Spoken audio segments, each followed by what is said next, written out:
Salam sejahtera Malaysia, denyut nadi suara rakyat bergema di channel ini. Terima kasih kerana terus bersama-sama di dalam channel ini untuk mendapatkan berita terbaru setiap hari. Bagi anda yang pertama kali berada dalam channel ini, sila pastikan untuk anda menekan butang subscribe, like dan share. Tekan juga tombol notifikasi untuk mendapatkan berita terbaru setiap hari. Denyut nadi suara rakyat bergema di channel ini, berita bermula sebentar lagi. Salam sejahtera Malaysia, denyut nadi suara rakyat bergema di channel ini. Nampaknya satu demi satu berita buruk untuk Daim Zainuddin. Pertuduhan terhadap Daim Zainuddin yang telah dilakukan pada hari kemarin nampaknya mungkin bukan yang terakhir, ya tuan-tuan dan puan-puan yang dihormati sekalian. Disahkan bahawa pertuduhan semalam itu mungkin bukan yang terakhir. Jadi mimpi ngeri, karma, balasan kepada Daim Zainuddin kalau dia ada buat salah bakal akan menimpa dirinya lagi. Kalau ada dia buat salah, kalau dia tak buat salah, tak payah risau, tak payah takut, pasti kebenaran akan muncul juga. Tapi kalau memang ada kesalahan, memang ada unsur-unsur jenayah, memang dia perlu risaulah. Pertuduhan terhadap Daim semalam mungkin bukan yang terakhir. Pertuduhan terhadap hartawan yang terkenal sekarang ini, Daim Zainuddin, kerana tidak patuh terhadap arahan untuk mengisytiharkan hartanya, adalah mungkin bukan yang terakhir. Ini susulan terdapat lagi siasatan terhadapnya berkaitan dengan kesalahan yang lain, iaitu salah guna kuasa dan pengubahan wang haram. Ketua Pesuruhjaya SPRM Azam Baki berkata, siasatan bagi dua jenis kesalahan itu tetap akan diteruskan walaupun Daim Zainuddin sudah pun diheret ke mahkamah semalam. Jadi Ketua Pesuruhjaya SPRM sendiri, Azam Baki sendiri, mendedahkan perkara yang pasti akan tak disukai oleh Daim Zainuddin ini. Kalau untuk kesalahan tidak mengisytiharkan, gagal mengisytiharkan seperti yang dikehendaki oleh SPRM, itu dia punya hukuman itu ringan.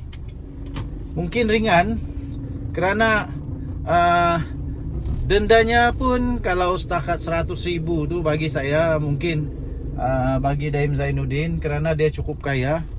Kalau setakat 100,000 tu tak ada masalah kot. Tapi untuk kesalahan yang lain, kalau dia didapati bersalah untuk pengubahan wang haram dan salah guna kuasa, itu adalah kesalahan yang jauh lebih serius daripada hanya gagal mengisytiharkan harta seperti yang dikehendaki oleh SPRM.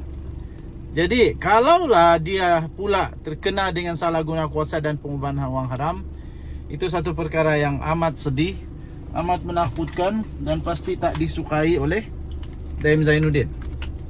Menurut skop siasatan terhadap Daim itu dibuat di bawah Seksyen 23, ya.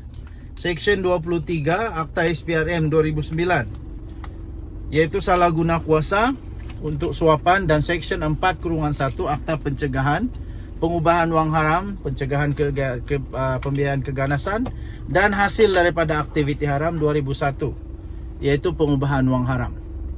Katanya selepas pertuduhan semalam yang dibuat di bawah Seksyen 36/1 Akta SPRM, siasatan kami terhadap Daim akan terus diteruskan untuk kes-kes yang lain, katanya. Itu adalah satu pembayang bahawa Daim Zainuddin belum selamat kerana ada kes yang masih disiasat. Seperti yang kita ketahui, Daim Zainuddin kemarin telah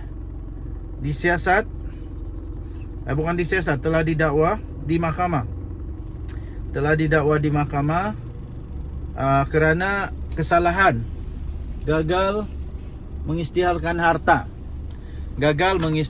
harta beliau seperti yang dikehendaki oleh SPRM. Jadi untuk kali ini kemungkinan besar dia mungkin akan didakwa lagi sekiranya memang didapati ada unsur-unsur pengubahan wang haram atau rasuah atau salah guna kuasa di dalam kes yang seterusnya ataupun di dalam siasatan yang dilakukan oleh SPRM. Oke, so kita tunggulah apa yang keputusan seterusnya. Denyut Nadi Suara Rakyat bergema di channel ini. Jangan lupa untuk tekan butang subscribe, like dan share. Malaysia kita punya, cinta Malaysia aku, kita jaga kita. Kita jumpa lagi, bye-bye. Salam sejahtera Malaysia, Denyut Nadi Suara Rakyat bergema di channel ini. Tuan-tuan dan puan-puan yang dihormati sekalian, nah, sampai sekarang masih lagi menjadi satu berita hangat yang tidak akan mudah untuk berkesudahan. Pasti akan panjang cerita ini berkenaan dengan Daim Zainuddin dan Mahathir lah, siapa lagi. Tapi ramai orang sebenarnya sedang menunggu apakah kesudahan kepada Mahathir pula, atau tua yang sudah tua nih, yang sudah tidak lama lagi mencapai 100 tahun umur dia. Tapi pada masa yang sama masih lagi insaf, masih lagi mengganggu politik negara Malaysia dalam keadaan yang sudah tidak ada pun apa-apa kuasa pun. Sudahlah kalah dengan memalukan, tak ada jawatan, sudah ditolak sebenarnya, tapi masih lagi cuba untuk relevan. Tapi dah tak relevan lah.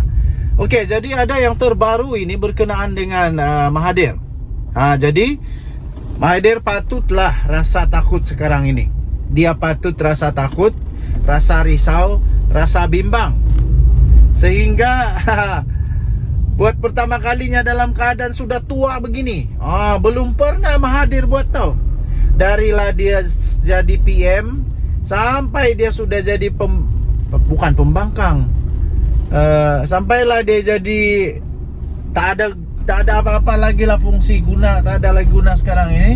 Sampailah sekarang buat pertama kalinya sampai dia terdesak, sampai ikut pergi hantar memorandum tu yang berhimpun di depan Istana Negara, sampai disiasat oleh pihak polis sebab yang ada kebenaran hanya hantar memorandum. Tapi diorang buat pula perhimpunan, tak tahulah, bolehlah katakan agaknya perhimpunan haram sebab tiada pun kelulusan daripada pihak berkuasa untuk mereka berhimpun di sana. Jadi sekarang ini SPRM akan panggil Tun Mahathir jika ada bukti terlibat salah guna kuasa. Tun Mahathir, ingat, sepandai-pandai tupai melompat, akhirnya jatuh ke tanah juga. Sepandai-pandai jerung berenang, akhirnya boleh masuk kuali juga. Enak dimakan begitu saja, buat kari. Okey, jadi SPRM akan panggil Tun Mahathir jika ada bukti salah guna kuasa. Suruhanjaya Pencegahan Rasuah Malaysia SPRM tidak menolak kemungkinan bahawa bekas Perdana Menteri iaitu Tun Dr. Mahathir Mohamad akan dipanggil sekiranya bukti menunjukkan adanya pembabitkan beliau dalam kegiatan salah guna kuasa. Sumber berkata demikian ketika dihubungi oleh Astro Awani pada Isnin, namun enggan mengulas lanjut perkara itu. Sebelum ini, sumber memberitahu siasatan terhadap SPRM terhadap Tan Sri Mokhzani dipercayai ada kaitan dengan dakwaan guna kuasa membabitkan bapanya Dr. Mahathir. Seorang lagi anak Mahathir, Mirzan, turut disiasat, namun kes itu adalah kes yang berbeza.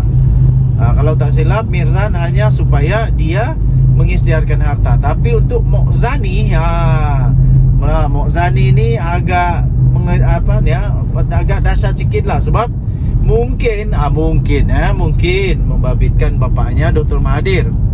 Seorang lagi anaknya dalam siasatan sekarang, Mirzan, tapi itu kes yang lain lah. Siasatan SPRM membabitkan Mokhzani dan Mirzan ada kaitan dengan bapa mereka, kata sumber itu. Namun kes Mokhzani dan kes Mirzan masing-masing tiada kaitan antara satu sama lain, katanya ketika dihubungi di sini pada Ahad yang lalu.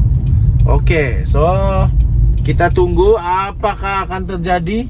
Kalaulah Mahathir didakwa, lepas itu masuk penjara, nah jangan tak payah lama-lama lah. Kalau dia kena penjara 5 tahun dengan umur dia sekarang, nah silap-silap dia berakhir lah di penjara. Kesian juga lah. Pada 18 Januari lalu, SPRM dilaporkan menghendaki Mirzan untuk mengisytiharkan segala aset dan ahli dan tidak ahlinya yang dalam pegangannya, sama ada di dalam atau di luar negara. Okey, so tuan-tuan dan puan-puan yang dihormati sekalian, kita tunggulah apa seterusnya drama. Ini bukan drama buat-buat tau, ini drama betul-betul. Okey. Tadi yang saya bacakan itu, yang saya kongsikan tadi itu daripada Sinar Harian. Kita jumpa lagi, bye-bye.